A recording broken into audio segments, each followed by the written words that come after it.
Hi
everyone, and welcome to this second immunization webinar. We are very happy to have you all, and I hope you have noticed that there is a new format that we are experimenting a little bit. We are streaming live through the community of practice, so the communication will be a little bit different. I hope everyone can hear me. Can people hear me? Because I've been told that people cannot hear me. I can hear you. Oh, okay, thank you. So yeah, we are streaming live through the community of practice, which is like a new format that we are checking out. And so we would like you to be involved directly in the community of practice. Please introduce yourself, ask questions, make comments throughout the presentations. And we are going to keep an eye out throughout the whole webinar. We're going to try to answer to your questions. Some of them maybe like straight during the webinar, some others maybe are going to be after the webinar. But please use it and abuse it, really.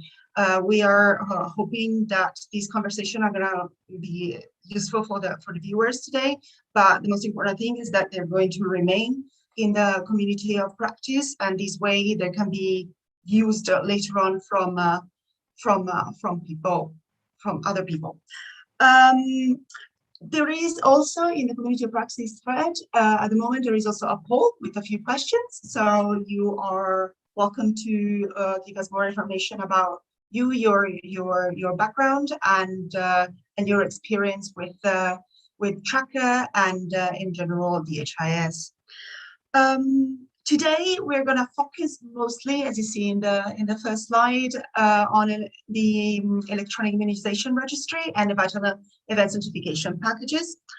For those who were present in the DHIS annual conference in June, we had already announced that we were launching a bunch of new packages, and these two were among them. But as summer goes, we were thinking that now that people are coming back from holidays and the summer is over, to revamp a little bit these packages. And so we are going to discuss mostly the electronic immunization registry, but the vital event certification, you will see that it's of primary importance for the data collection and can help a lot, the data collection for the population information, but in general, also to give more information for the routine immunization activities.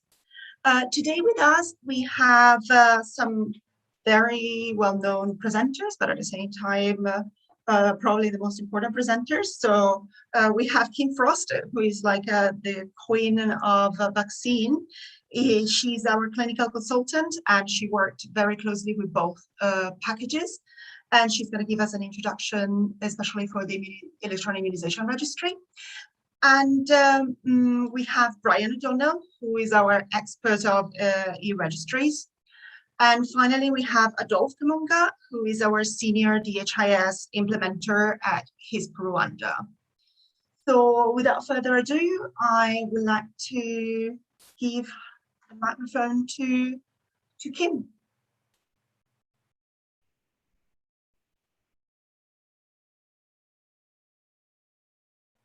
Kim, I cannot hear you. I did my video, but not my voice. Okay, can you hear me now? Yes. Okay, great. Yes, if you could just go to the next slide. Yes, so as Vito has mentioned, we have published our electronic immunization registry. This is the focus of 0 to 18 month immunizations for children. This work has been an ongoing process, and it was actually a foundational starting point for the COVID vaccine work, based on the work that we had previously done with this prior to COVID.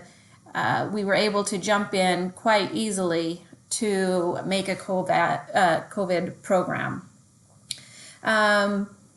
The Immunization E-Registry digital data package was developed in response to an express need from countries and partners to improve timeliness, accuracy of data, coverage, and effectiveness. This program was designed based on the WHO position papers, recommendations for routine immunizations. We also collaborated with institutions such as the Norwegian Institute of Public Health and highlighted country use cases from Zambia, Botswana, and Rwanda, and also literature from PAHO. With this, we were able to use an e-registry approach. An e-registry approach is something that provides clinical guidance to healthcare providers, focusing on immunization schedules, contraindications, and global standards. Rwanda was the first country that we worked with to adopt this package, which they adopted to fit their immunization context last year. It is to note that national guideline and policy may vary and is highly recommended to adapt this package to the local context. And this was what we also found in Rwanda. This is a starting point for countries to have an electronic immunization registry. But it does need to have an implementation process and decision-making process. Next slide. This is the structure and flow of the program that has been created. They have the immunization program. Within that, we have birth details and immunization stage. For many children, the immunization program might be the first entry point into the health system. The EIR showcases how small additions to normal EIR workflow can make big impact on patient longitudinal data and cross-sectional data usage. It also provides an opportunity for clinical guidance and support for healthcare providers. As you can see in this program stage, you have a birth details option and an immunization. The immunization stage is where all of the scheduled vaccines for immunizations reside. And then within that, we were able to add a birth notification stage, some which helps collaborate with the CRVS system, the civil civil registration and vital events. There we go. With some simple questions. We have pre-immunization questions that help give some clinical workflow based on guidelines. And then we have routine immunization with hide show rules and an immunization schedule and override. That is a repeatable program that goes on. And we have also added birth details, which is an optional stage, which only needs to be added one time, filled in one time, and it gives some basic information of a patient's birth. So this will help strengthen the longitudinal data of a patient and also give information for cross programs opportunity. Next slide. For example, birth notifications to CRVS. By adding a simple birth notification, some questions and birth details, we have the opportunity to collaborate with the CRVS system in country to help strengthen the registration process and generation of strong population statistics. In many settings, healthcare workers already collect much of the core information that is needed to register a birth or a death. By adding simple birth details to the Immunization Registry, it strengthens longitudinal patient data. And a birth notification, it creates multiple opportunities to help overcome barriers to ensuring that births are notified to the CRVS system. By adding a few notification questions to the ER system, it could create a cascade response with SMS and email notifications. And then you will get a circular effect once it's notified within the CRVS system. All that information and data will come back as help for generation of statistics and decision making. Next slide. Click. As you can see, this is within the tracker program. We have the birth details, immunization, and adverse events. We have opened the birth details, and as you can see, there's only a few important components of what the birth was. So if this is your child's first time into the health system, we have an opportunity to grab this information. And this is not to burden the healthcare provider because it's a one-time data entry that takes limited time. Next. And then once the healthcare provider opens the immunization section, you'll notice within this program, you have a birth notification, pre-immunization questions. By adding 3 simple birth notification questions, can you confirm that the child has been registered into the national CRVS system? If yes, you will have a drop down that says, when was the birth registration done?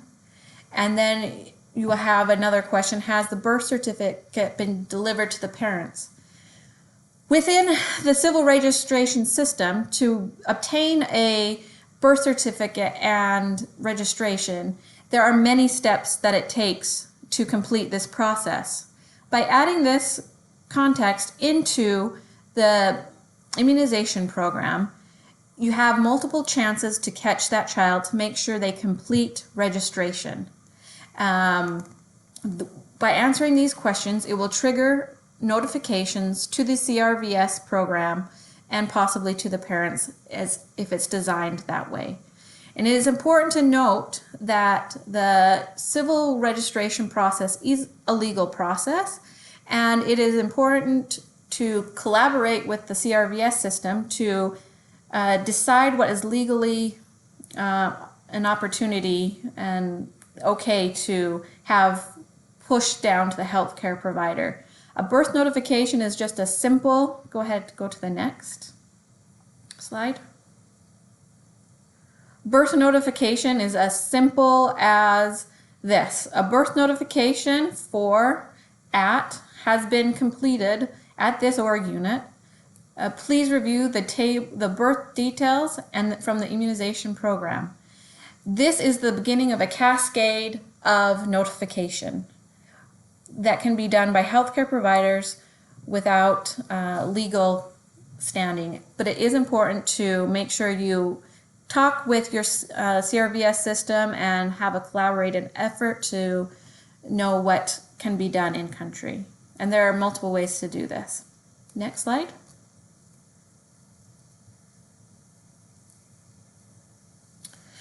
So what we just talked about really highlights how simple additions to the immunization program registry can strengthen cross-program data and data programs.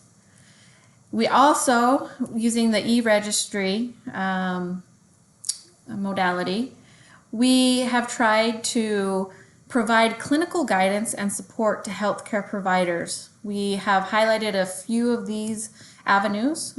We use DHIS2 program rules. We use warning and contraindications. We use SMS notifications, vaccine card view to mimic the typical yellow card that parents are given. It was very important to healthcare providers to have working lists to help them know who has been in the program, who is coming, and who has been missed. Also, a strong focus on analytics and indicators. If you could go to the next slide. For example, we're back into the tracker program. If you could hit next. Program rules have been entered into the program based on age to help healthcare providers not to be overwhelmed by all the different options. You'll see that the child is currently 2 days old, and hit the next slide please, is currently 2 days old. So we have some program rules. A child with less than 6 weeks, you should get these 3 different vaccines. So you will see that for BCG, it says show at date of birth and hide once given, or if child is greater than 12 months. And for OPV, show at the date of birth, hide once given, hide when OPV 1 dose shows at 6 weeks.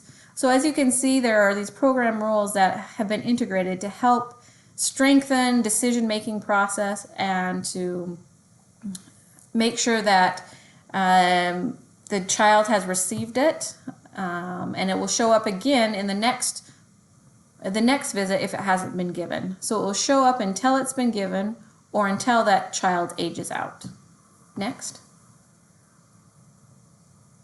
We have also added warning and validation rules based on the WHO proposition papers. As you can see, we added a few pre-immunization questions which then trigger warning and validation rules.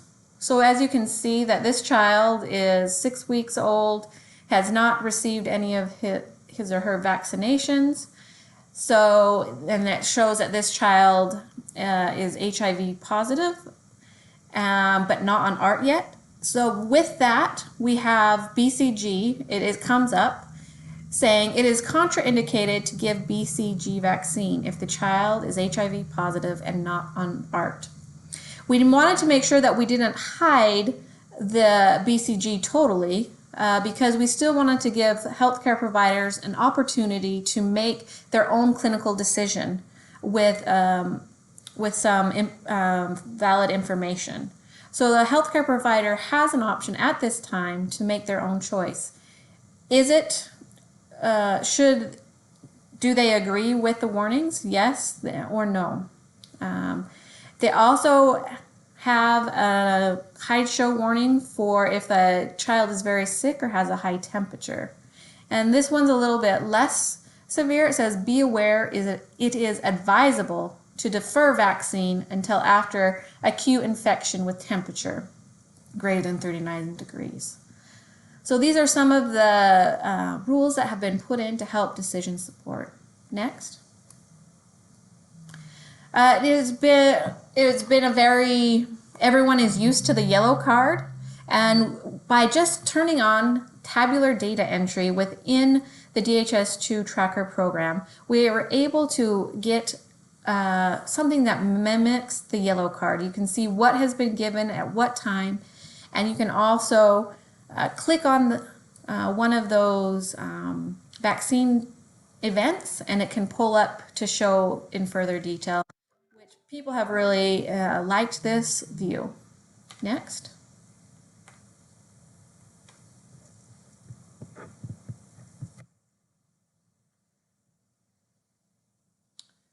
Let me see what this question is. And there are no dumb questions. From Derek. I'm sorry, but if a child is registered to the CRVS and a unique ID is assigned by the national authority, is the ID persistent across all programs, including the immunization program, as a golden thread for this child? Brian will be giving a demonstration, and maybe you can highlight this more, but there is an opportunity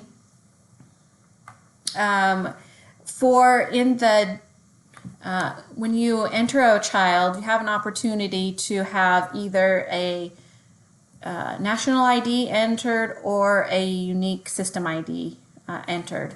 So that is what we are hoping to create, is a persistent golden thread for this child. Either if it's being, depending on the country, if they don't have national IDs, which many don't, they have the opportunity to use the system generated ID, which can be used within the DHIS2 programs, across programs.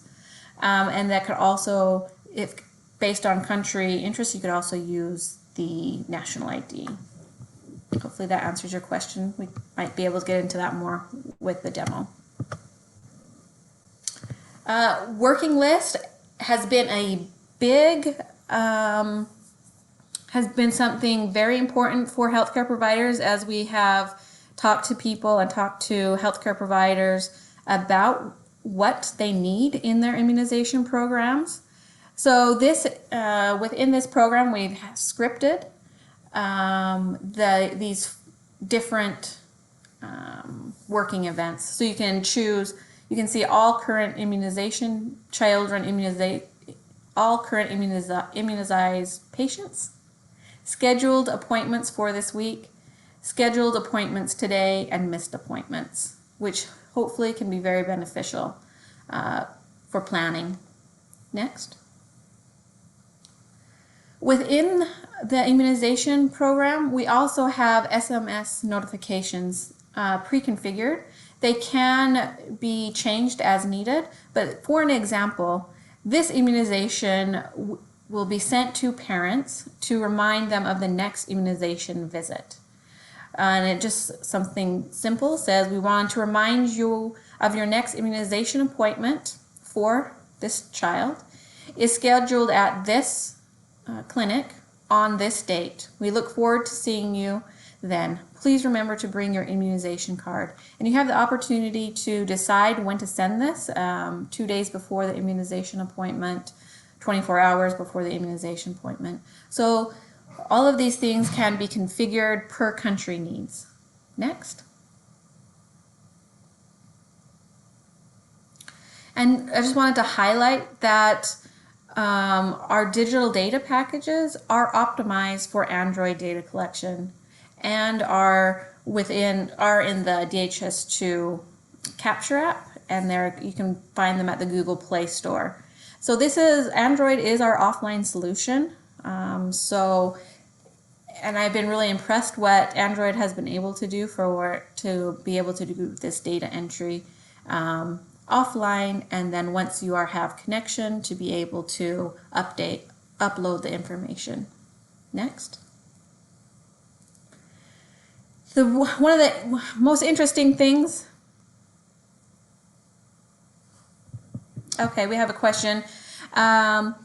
Is this tracker to be used at point of care? I will say that it was designed to be used at point of care. However, we know that many countries are not ready for point of care. So this can be done, so you can have data entry clerks do this also.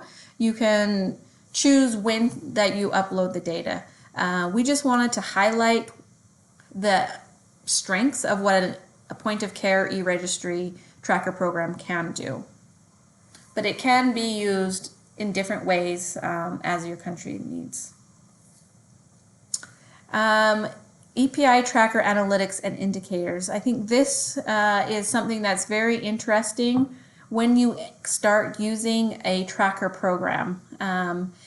With the ability to have individual level data, it enables the capture and analysis of highly granular data and adds nuance to information systems. It provides opportunities for ad hoc analytics and shifting indicators over time. So one of the interesting things you can do with indicators from Tracker is to create cohorts rather than raw data counts. So you can make it more individualized to what your context is. For example, you can have if you want to see all the children that were vaccinated from 6 months, it will look at the child's birth date, if they had it before. So there's different ways that you can look at tracker cohorts and analyze the data, which Brian will highlight a little bit more. The indicators within this tracker program have been based on the WHO EPI aggregate program, which probably many of you are familiar with and maybe have even downloaded into your country's system. So we took the foundational pieces of that EPI aggregate program and created 5 dashboards into the metadata packages, broken down into rollout, age ranges, dropout, vaccine doses, and an overall immunization package. From this, go ahead and do the next slide. We will let Brian take over and give a demo and highlight some of the use cases from the tracker program. Thank you.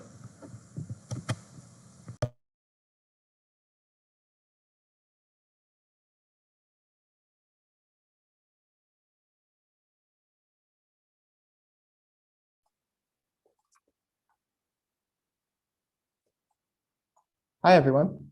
Can you hear me? Hope everybody can hear me. Yeah.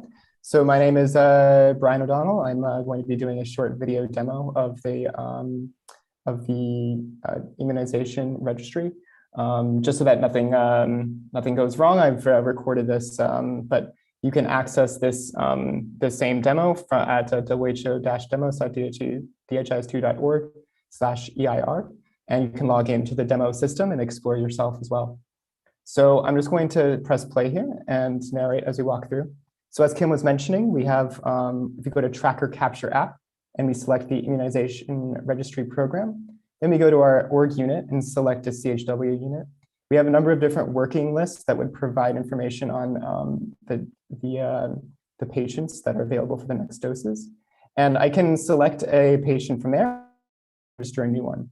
If I register a new one, you'd note that there was a list of previous patients there. So I'm just going to try to generate a new client that's the same name as one of those previous clients and see what happens. So for example, if I say that this name is Gilbert and then enter in some additional mandatory attributes such as patient's contact name, or primary contact's first name and primary contact's last name, then I try to enroll this patient, then I get a pop-up box that says there's possible duplicates for a previous patient called Gilbert. So if that's one blocker to prevent unnecessary duplication of data.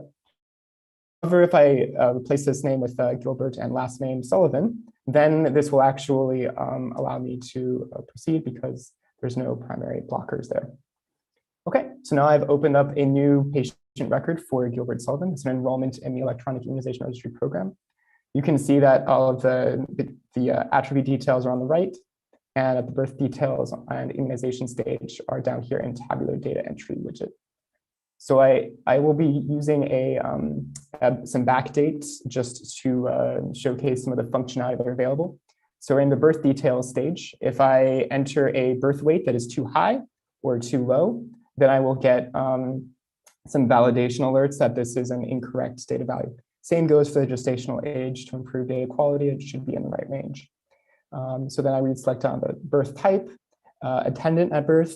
If the place of birth was at home, then providing more granular detail on what the location was as a village, and then the mode of delivery. Once I complete this stage, then we can move on to the immunization section or immunization stage. So the date of services that we're given will actually give us as shortly after birth. So we remember that the birth date is 15th of June. So if we do the 23rd or the 28th of June here, this is before 2 weeks have passed. And we see the different sections that are available for us. We see immunization routine is BCG 0.5, VOPV, and Hep B. When we say no, the CRS system has not been notified because it's just been right after birth. Vaccination place facility, there's been no history of anaphylactic reaction. We see that the allergies no pops up at the top, as well as the age at visit and current days. Then if we say diagnosed with HIV or severe immunodeficiency, this is alerted to be a high risk at the very top. So in future events, we can also see that this child is HIV positive. There is no recent infection, and now we enter in all of the immunization details such as BCG 0.5 and Hep B1. I'm going to leave these schedule overrides for the subsequent visit. So let's now generate a new event here. And this is with the plus button there. And I'm going to change the date to be about 7 weeks after birth. And once we do that, then we can see which immunizations pop up.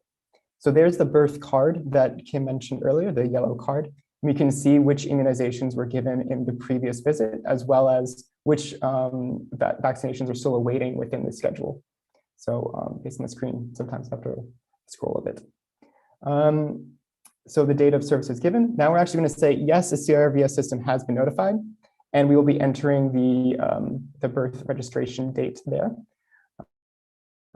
And now if we also say, no, that this birth certificate has not been delivered, now we can actually get two different program notifications that are showing up under messages, which I will be showing you later. So under pre-immunization questions, we can see that a history of reactions was carried over from the previous stage, as well as HIV status. So we don't need to check off that box. But below that, actually, there's another one which will not be carried over, which is recent infection with a temperature above 39 degrees. So this time we will actually check off as yes. And here we can see the contraindication that's brought up in real time for PCV1.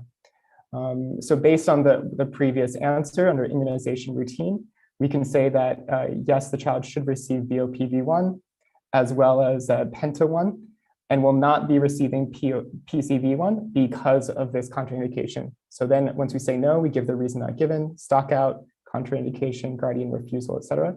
We say contraindication. But we also say RV1 Rotarix was also given. So let's say that there's some other immunizations that could be given for some reason, such as there's been a recent yellow fever outbreak and we want to immunize as many people as possible for yellow fever. So we would click show non-routine immunization doses here, and we would provide a reason or an explanation. And this then unlocks all of the possible non-routine immunizations that are available to register in the system. And we see that we also mark the date in which the non-routine immunizations were unlocked so that future users could actually look up which was given. So we can check off yellow fever 1 there.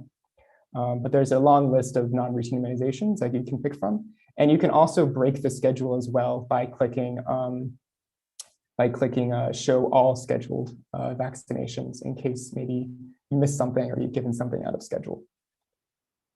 So now we're going to schedule a new event, and we'll just, to show off the working list functionality, we'll make that event today. So we'll say September 8th and save that. And now we can see the working list was also updated with the previous doses that were given. Now when we go to all current patients, we can see Gilbert Sullivan there, and Gilbert Sullivan is also under the scheduled appointments for today. So there is also a possibility to show how this works on Android. If you give me just 1 second here, I can pull up a separate video for that.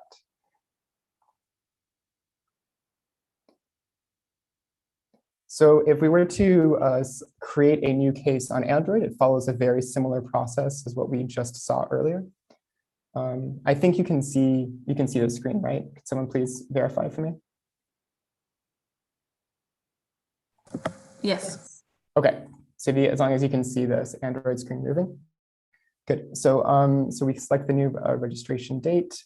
We select all the attributes for this person, and it works very much the same way as in the web version. So entering the date of birth is mandatory field and the most important, also the sex of the child. And then the primary contact's first name and last name. So then we proceed to the next phase.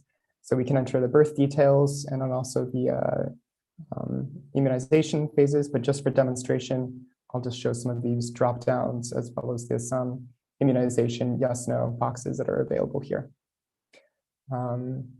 So that's it for this, for the Android demo just now, but I'd be happy to go into more detail about what's available on the Android application as well.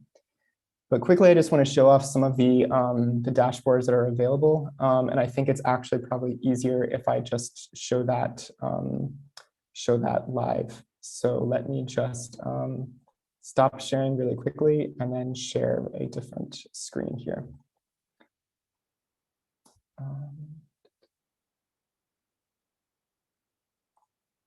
Okay.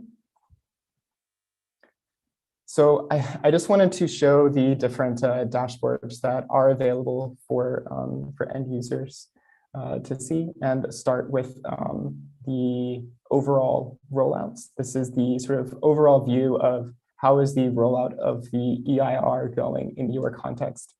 So you can see just based on the dummy data that we have here, the total number of children that were reached by the system. That's the number of new enrollments into the system in DHIS2 speak. Also the total number of doses that have been administered. And we can also see some charts based on the total number of doses or children. This is a first introduction to the cohort type indicators. But if we wanted to look at all of the children who have passed 1.5 years of age in the system currently, as in as within the last 12 months, they passed 18 months of age, how many of them actually received the full allotment of immunizations that they should receive? And so we're actually just at 6% right now as a headline figure. But it would also be interesting to see at what age these children are actually being reached by the electronic immunization register. So for example, the age at enrollment in weeks, and then also the age at the visit in weeks. So you should see some more follow-up in this 65 weeks or 10 to 13 weeks range as well, as these infants accumulate more visits and more doses.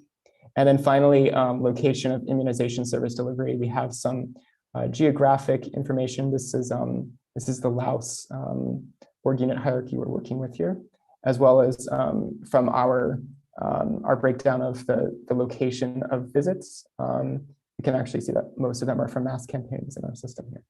Same goes for contraindications. This would be very useful to see what are the reasons why children are not being vaccinated, just in general, and also see some trends here. So guardian refusal and contraindication type. So that was the overall rollout. I want to do a couple more, one more basic one, and then we can go into some of the cohort indicators. So here we see the vaccination doses that were just given over the last 12 months, just a total raw count of the different dose types that were given. And now we'll go into age ranges, which are again, these cohort type indicators. So with this number of districts is a bit hard to see, but this is actually by district, the number of infants with all required 0 to 6 week doses in the last 6 months. So of all those infants who crossed the 6-week threshold in the previous 3 months, how many of them actually received all of the required doses for that period? And so now you can make a sort of assessment of the performance of different districts based on some longitudinal data analysis. do the same thing for the other windows of immunizations, such as 0 to 10 weeks, 14 weeks, and 0 to 9 months, and 0 to 15 months, etc.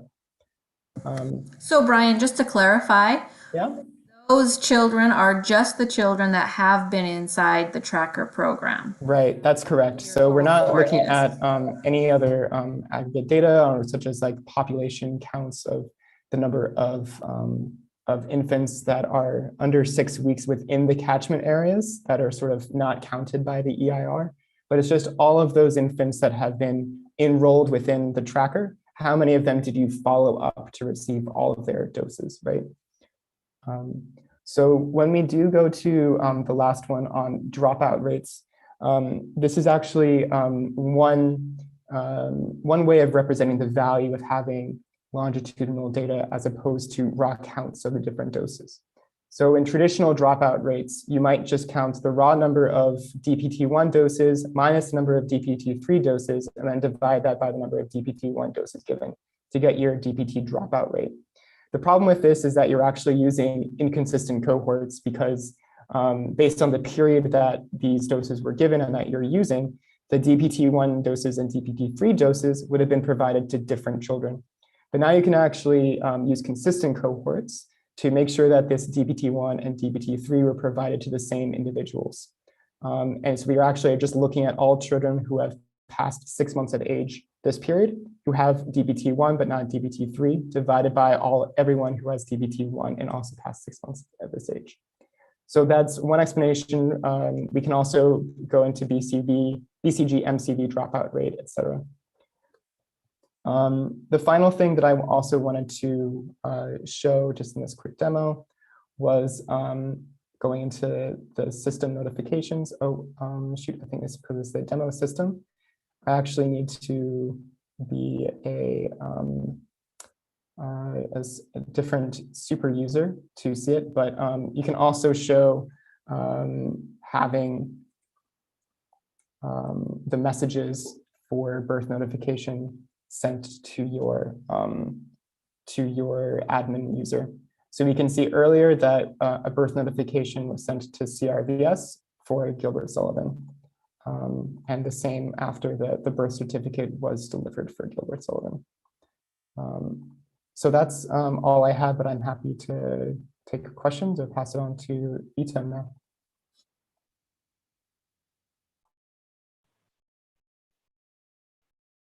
Thank you so much, Kim and Brian. Thank you, Ian. This has been like a super thorough and super interesting demonstration and in general presentation of the program. If you still have questions, comments, and such, please continue posting everything in the thread of the community of practice, and Kim and Brian will be there answering your doubts or just curiosities. I will just give a quick mention of the Vital Events notification program, just because between Kim and Brian, you've heard mention it quite often. And yeah, so we published also a package for that. And the main role of this package, of course, has been to increase the availability, but also the reliability of data, to expand the coverage of core events, such, for example, stillbirth, births, and deaths, but there can also other information that can be reported, and they can trigger real-time notifications either via email, in-system notifications, SMSs, directly, if implemented as so, directly from the point of care. And then, of course, it's also can be used to improve the foundation of some more reliable demographic data and in general statistical repository of the target population. The way that the tracker has been designed and implemented, it's to have three main stages. That is the enrollment, which is the general enrollment of the vital events. So you just give like the personal information of the person individual that is being enrolled. Then there is a stage that has to be selected. So depending on the actual vital event that is happening, so either birth, stillbirth, or a death, it's gonna show a different secondary stage. And then the final stage, if we can call it so, that it's the notification that can be either sent to the civil registration or can be sent, as I said, in system, out of system, via emails, also to the person that is the primary contact of the individual that has been inserted in the system. And all this information, of course, can be used for data analysis. We can provide as usual, the predefined dashboards. There can be some possibility of data triangulation. There is the possibility to have some line lists created in order to manage well the information that has been entered. In particular, for data triangulation, we would like to highlight that, of course, if you have in your instance more than one package, there can be some information that can be compared in order to get more information on the vital events that are happening. So, for example, the AFI tracker, once the national level program stage has been completed, there is one option that it's the outcome of the AFI case.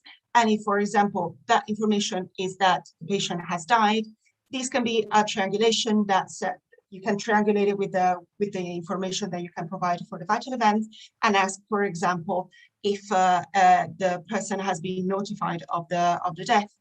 Same thing can happen with the, as we said, the electronic immunization register, with the COVID surveillance, with the case surveillance for TB. So whenever you have in any of the tracker information that are regarding vital events, this can be triangulated with the vital events tracker. Of course, very important to highlight, these can also be integrated with known DHIS systems as needed. But most importantly, especially because of this information, I would like to pass the word to Adolphe, who's going to give us a more realistic and hands-on overview of the implementation and the way that it happened in Rwanda, both for the electronic immunization registry and the vital events. So Adolphe, to you. Okay, thank you very much. Good afternoon to everyone. As Victoria said, I'm going to take you through or share with you the experience of Rwanda use case on how we have implemented the electronic immunization registry in the country and be able to make it interoperable with the civil registration and the vital statistics systems of the country. So as you are aware, the global immunization registry package has in it, apart from the immunization registry, it has also a birth registration and also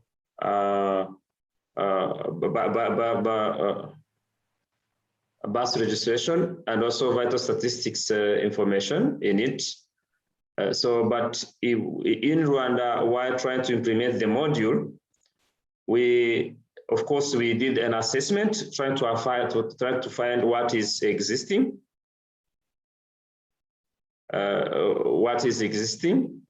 In terms of systems, in terms of information needed. So after that one, we have realized that the government was in a plan of implementing part of the immunization registry packages, namely the birth registration and death registration.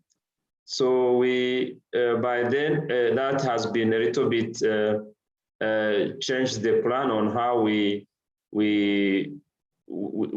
deploy the module in the country. So So with these few slides, I'm going to try to summarize the Rwanda journey implementing this. Next, please.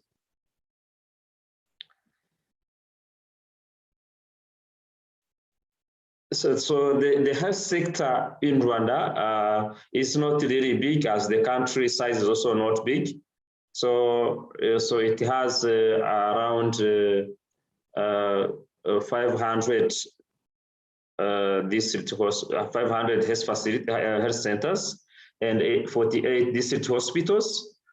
Among of them are private, public owned, and also others are private owned. So DHIS implemented started in 2012, whereby by then the government or the Ministry of Health were mainly looking at a tool that can replace the existing standalone application for the routine health information system. So gradually, other vertical programs started joining the process. So the government started integrating program-related systems, and that's when that's how also the immunization registry just comes in. So as of now, the immunization registry in the country is deployed across in all health facilities, public and private, and the SOPs for routine data management has been developed since the implementation has been there for a while. However, for the case-based reporting, the SOPs haven't been finalized to support a number of implementations that has been deployed so far, namely the ETB registry, the HIV registry, NCD registries for NCD screening, and also this recent one for immunization registry. So for this immunization registry, the country on annual basis is targeting almost 370,000 children per annum to be vaccinated throughout the routine immunization schedule. Next, please. So this is a little bit a quick summary of what I have explained in the previous slide. So the immunization registry actually started in September 2019. That's when we, in collaboration with the EPI program, we, of course, with the UNICEF, UIO, WHO, and other partners, we deployed the immunization tracker in the country. But the customization started a little bit in May, but the rollout in the country and the training has been completed in August, and the system rolled out in September 2019. Next, please.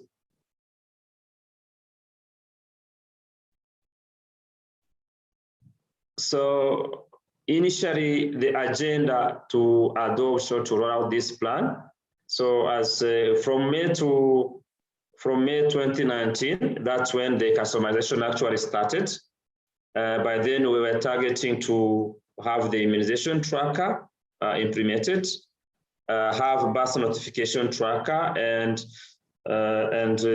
adverse event following immunization included, and also have some TOTs for national facilitators, and also to support the rollout and the implementation, and have also end user training, because there were an agency to migrate from the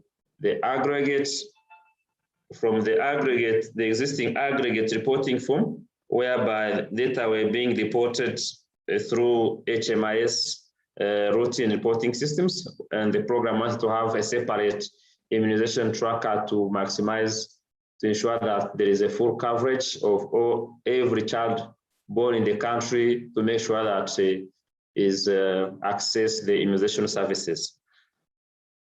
So as phase two, the plan was to of course, after rolling out the tracker, the plan was to focus on information use and dashboards configuration. And because starting, we didn't want to bring every modules at once. So then the IFI was planned as in the next phase, doing also adding also some vaccination logistics and stock management tools, because by then the program were using an Excel-based tool for stock and logistics management.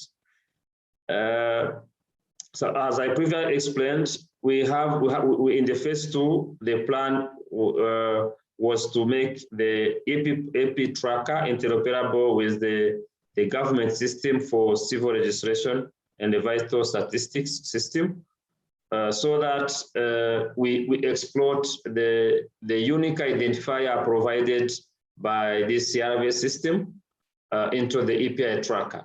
As you know, in most of these developing countries, every newborn don't have an ID, and there weren't any identification number unique identification number for every newborn. So making the API tracker interoperable with the CRVS was to benefit from the unique identifier provided by the CRVS system.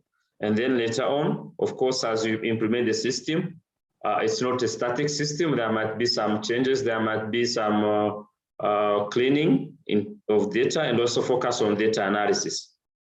So in phase 3 of this journey, it was to finally focus on capacity transfer, because this system has been implemented, as I mentioned, with support of DHIS2 Rwanda and other partners, namely University of Oslo and WHO and UNICEF and others.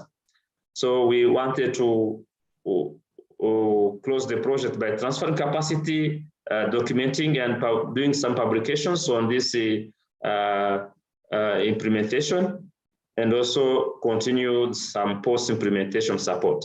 Next, please.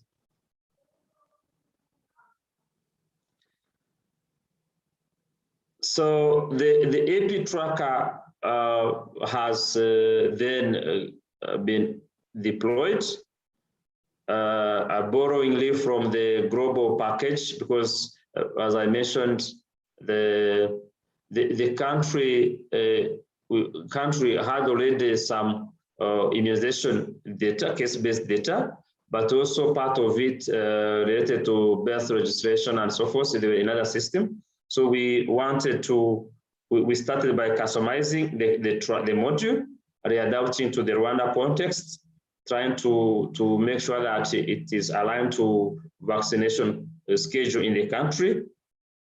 We did some trainings, of course, and planned some, and also did rollouts of the system across the country in all health facilities. Here I would precise that the vaccination points in Rwanda is being done at the health facility and also in some selected private institutions.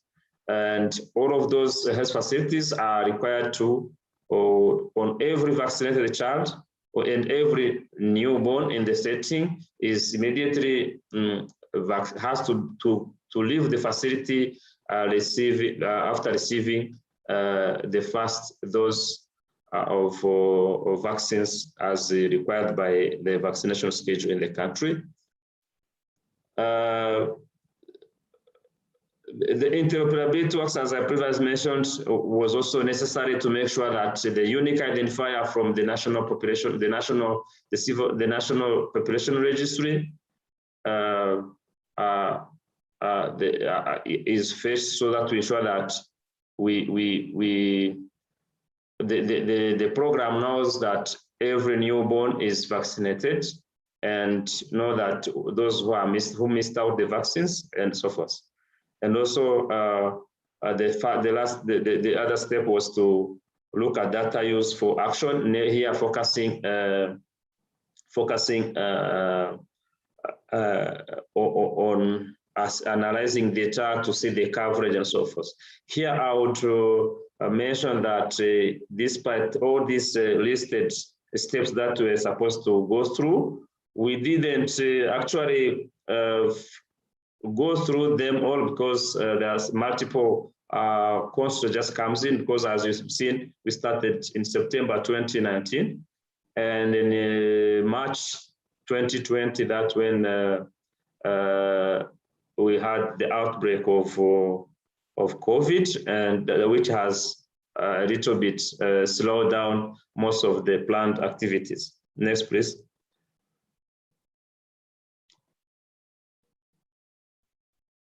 So as I mentioned, talking about the the immunization tracker means that we are targeting every newborn. So to maximize that there is a full coverage, the interoperability was the right option to ensure that every newborn notified in the CRV system can be, the program can know that child has received the vaccine or is under the vaccination schedule in the country. So the CRV system that has been in place was mainly there to help multiple DHIS-based system. Here, name, I can say the cause of this DHIS module that has been implemented and is now interoperable with the civil registration system, and the verbal autopsy DHIS module that is also implemented in Rwanda, and it's fetching the cause of this from the civil registration. As you can see, the civil registration system, among the other vital events or the civil events, there is birth, there's death, there's marriage, there is divorce, there is adoption, and so forth. So all those civil registration events are all captured in this CRV system. It's a national system that is rolled out very soon. I'm going to show you how it works.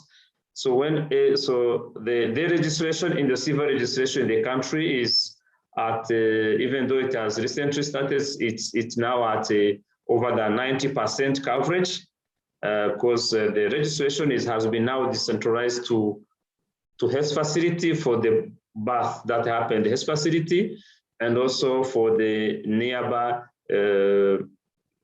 cell office for the for the community birth.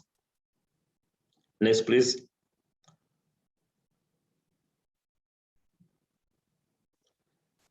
Yeah, I think I have updated. Is this the last PowerPoint?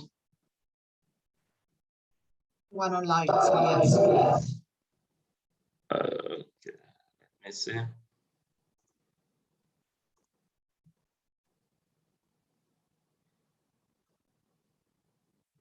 Yeah, I think I have added some two slides for this on CRVS to explain a little bit how the CRVS works.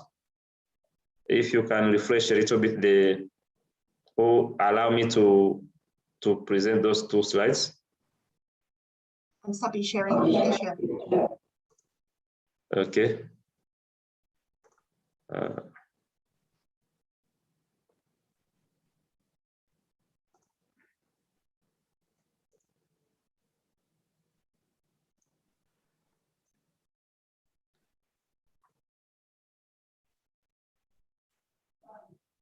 So do you see my screen? Yes. I'm not sure if it's let me. On the top right.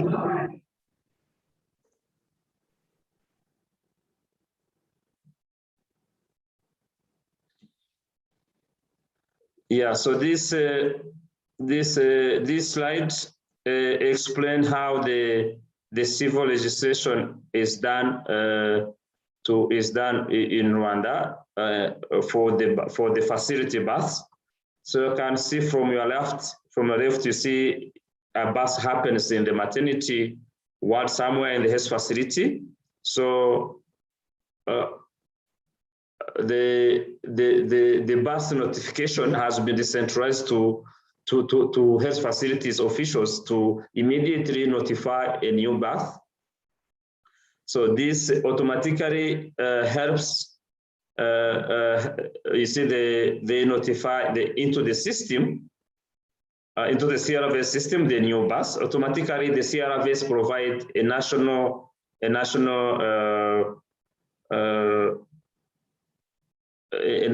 identification number through the CRVS system.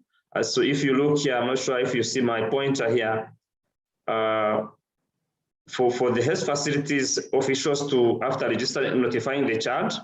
So for the child to be registered, the civil registrar at the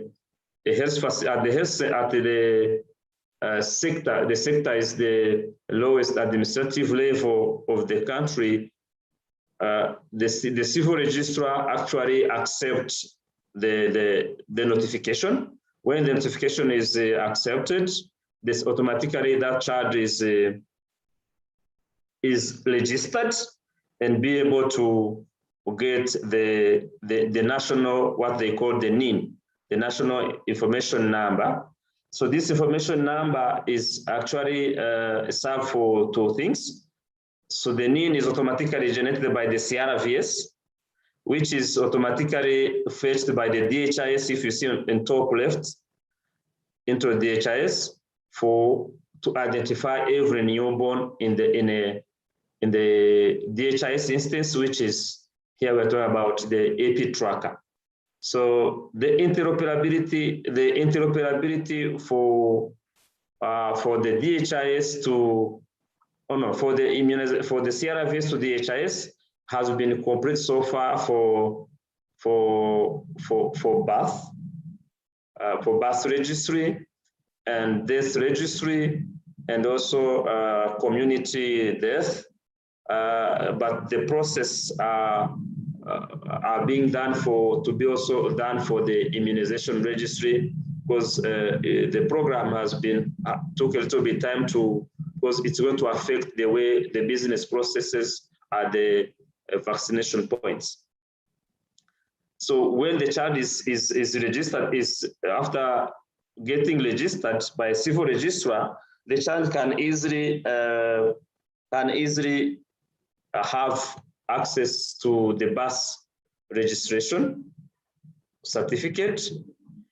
When you see, where you see there is Irembo, this is the e-government services portal where every citizen can go with the NIN and some credentials given to the person to automatically download the birth registration or this certificates and so forth.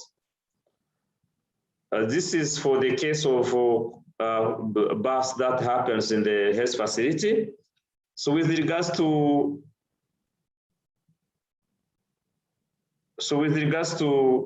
birth that happens in the community, for the child to be vaccinated or to be brought to the health facility for vaccination, of course, through the community health workers, the mother and the child are brought to any nearby civil registrar. This is the sector office, for registration. So this civil registrar will notify a child and also register a child. After registration, the mother can go back with the NIN. So this NIN can be shared to the health facility when the child is being brought to the health facility for vaccination services. Of course, the civil registration does everything through the civil registration system, which is automatically connected to the National Population Registry, where all birth records are automatically being pushed And the civil registration, maybe these ones provide a little bit more information on who other beneficiaries of this civil registration database, namely the National Institute of Statistics for birth-related information. And of course, whether born from the health facility or being born in the community, after registration, parents can go to Irembo. This is e-government services. They can automatically generate or download the birth certificate, of course, which has a national identification number. So this CRVS comes in here to address the constraints, because initially the National Population Registry had population from age of 16 upwards. So there were a gap of under 16 of not having the unique identifier. So the CRVS is also coming to sort out to solve the issue of under 16 people or children without the unique identifier. So the NIN is being provided to the child, and it becomes a unique identifier across all services being given to the child until the child gets to 16. So because it is at its early stage, it's not yet clear yet whether this NIN is going to become the national ID number, or whether the person will get a new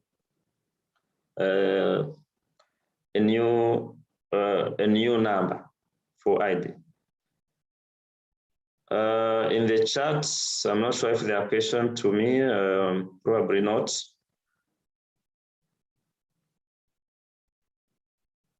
So that's how the community, that's how the civil registrations are being done, and that's how information are being shared across to the DHIS instances of the Ministry of Health, especially focusing on birth records.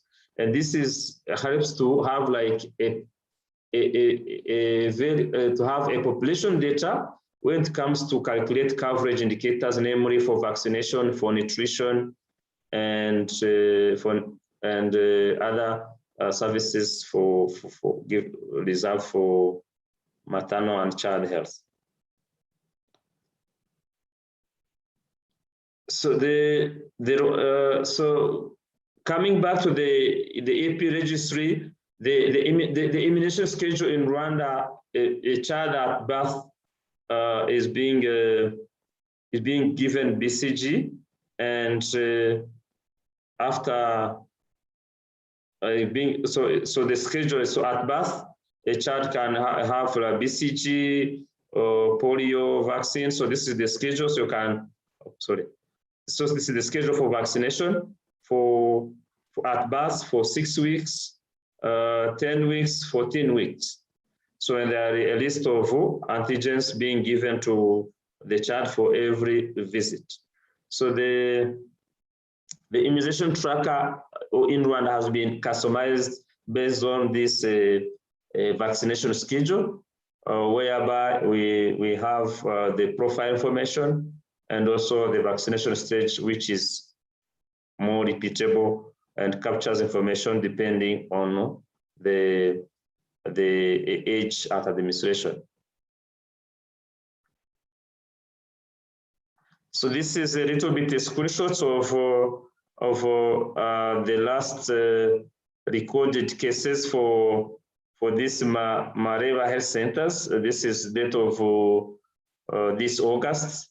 So the vaccination is not done on every day. That's for some of the reasons to make sure that there are no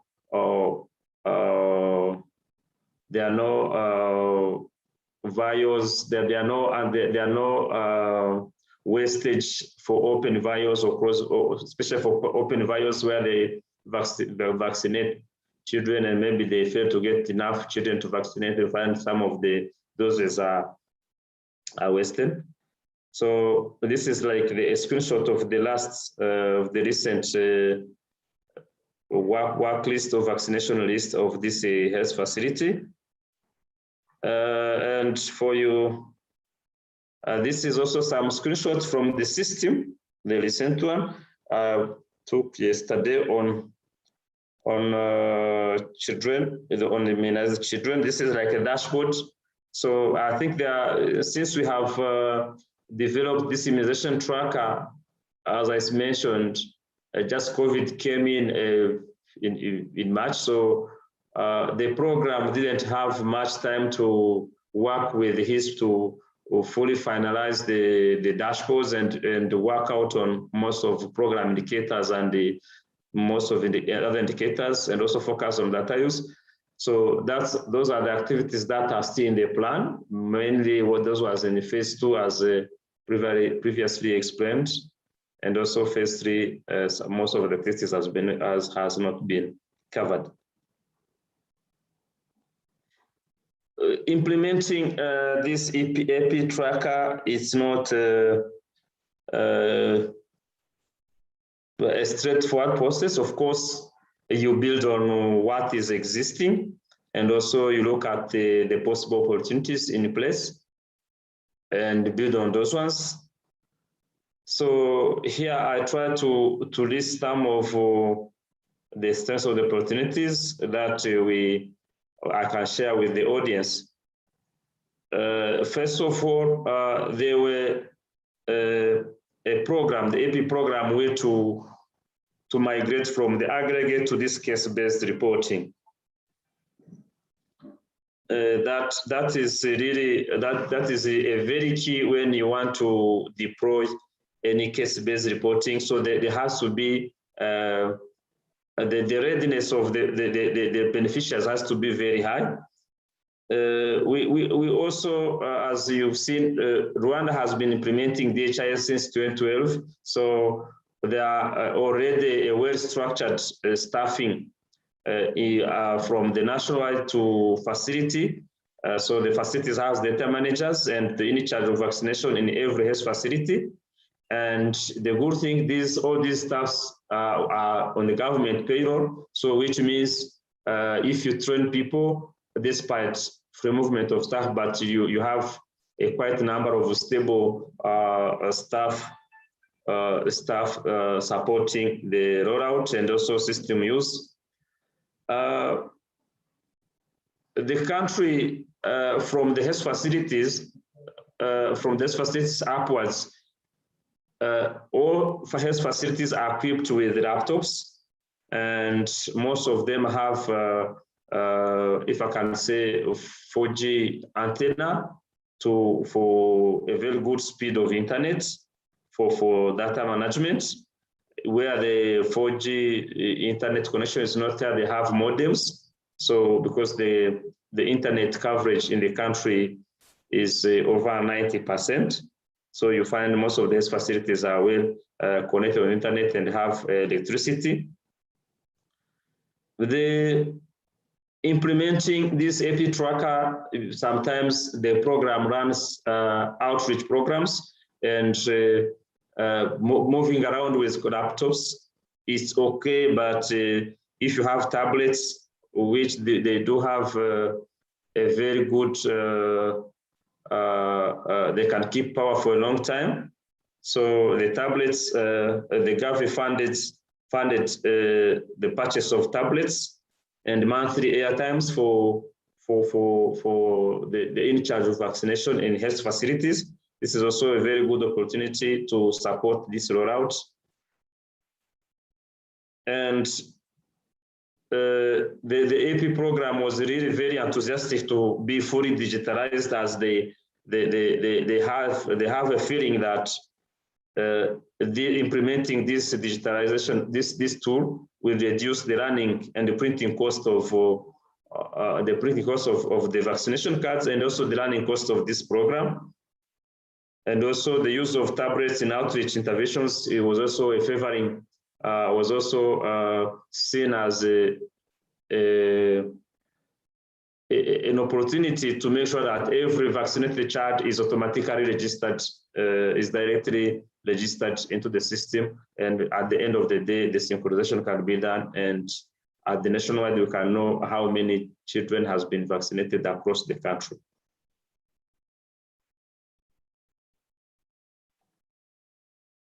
of course, we had some challenges because even though this module has been customized and reviewed by so many experts, the tool is designed as a general module to serve everyone, so that has to be contextualized to every country context. So it's not a plug and play tool, so it has to be readapted to the context, and sometimes sometimes you need to accommodate what is existing. So we found there is some existing AP system, and that has to be imported. And also by then the government has already, before having this global module, the AP program has itself started thinking of having a tracker module. So by then a module has been there. Also, it has to be enhanced and improved. And also, but we as you understand, you don't replace, you actually integrate. Of course, the other challenge it was to, while deploying this e-tracker, you find the technology asks you to add some of the new that information, namely the vaccination, namely the ID, namely the phone number, and you find on the existing vaccination cards in the registry, there are no columns or fields reserved to those information that are very key for the immunization, for the e-tracker, especially phone number, whereby the notification has to be sent to remind or to thanks the mothers who brought their child for vaccination. Of course, implementing a system with a multiple stage, there are data completeness issues whereby sometimes people forget to update or to create new stages, to update new visits. So that contributes to data completeness issues. Also, by COVID-19, wasn't really favoring the mentorship supervision. As you understand, the COVID just came in while the system was at its early stage. So whereby people were needed to have active mentorship, supervision, and a close follow-up. So it couldn't happen because people were in lockdowns and so forth. And also some planned activities were not completed because of lockdowns. And of course, as HISP, we've been supporting the program, but the program itself didn't have a well-dedicated staff to respond to end users' requests as you are, for any troubleshooting, any technical assistance that is needed. That's what I can say for now as Rwanda experience. It's time for, if we still have time, we can have some few questions, and that's it. Thank you.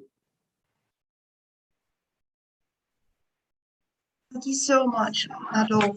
This is always super important to have an overview of how things really happen once the packages are out there, I would say. We actually still have a few minutes that we are online. So I don't know, Kim or Brian, is there any questions that you think it would be worth it to share a little bit more with the general public while we're still live?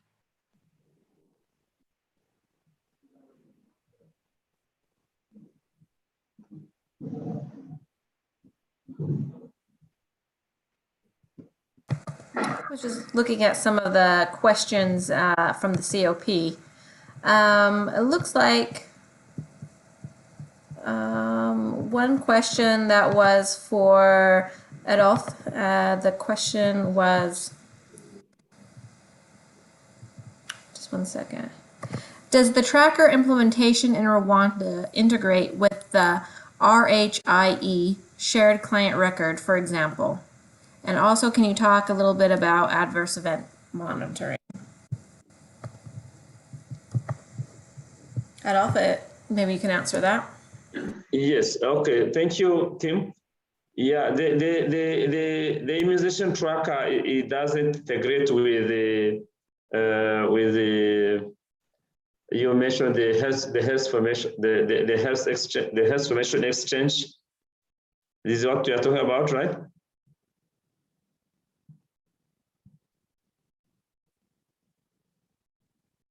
Hello? Yes. Hello, Kim, are you talking about the sorry. health? The RHIE, shared client record. Yes, in Rwanda, we haven't yet implemented the shared health records. So the only, all the information that is currently shared across all health-related systems are this information from the National Population Registry, especially for case-based reporting systems. So that's, I can say, is currently shared across whether health-related systems and also government services-related systems. But for shared health records, that's not yet implemented.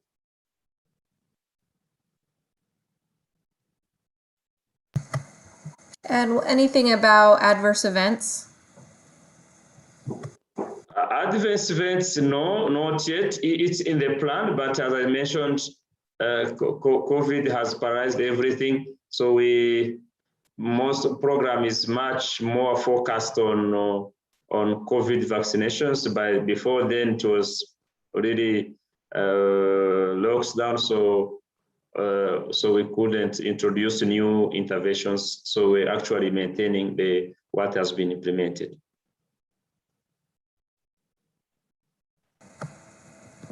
Great, and Adolphe, I just want to say thank you again from our side. It's been a great opportunity to work with Rwanda on this immunization program and birth registration. Rwanda is an interesting use case because your CRVS system is so advanced and highly functioning. It was an interesting process to see kind of the opportunities for the CRVS system to go into DHIS2 versus DHIS2 pushing information to the basic information to the CRVS. So I think that has been a very interesting use case, and also the ability, since you have such a high vaccine program, to be able to use information from the CRVS system as an M&E tool. And then also to see the work that you've done with the immunization package and getting it working on the ground has been quite impressive. You're right, it's not a plug and play, and I think you and team have done a great job having these high-level conversations on deciding what is the Rwanda context and how do you want to integrate that, what works for Rwanda. From my point of view, I will say there's multiple ways to do adverse event monitoring. I remember 2 years ago when we went to Rwanda, there was one data element that said, you know, has the child had an adverse event in the last 30 minutes, which I'm sure we're all used to now with the COVID context. And then you had an option to trigger some response. I will say that we have published from UIO on our website an adverse events program that you can look into. A lot of this information can be found on DHIS2.org immunizations. I'll go ahead and turn the time back over to Victoria. Thank you so much, Adolphe and Kim, also for wrapping up these. It is indeed like super important as well to highlight. I would like to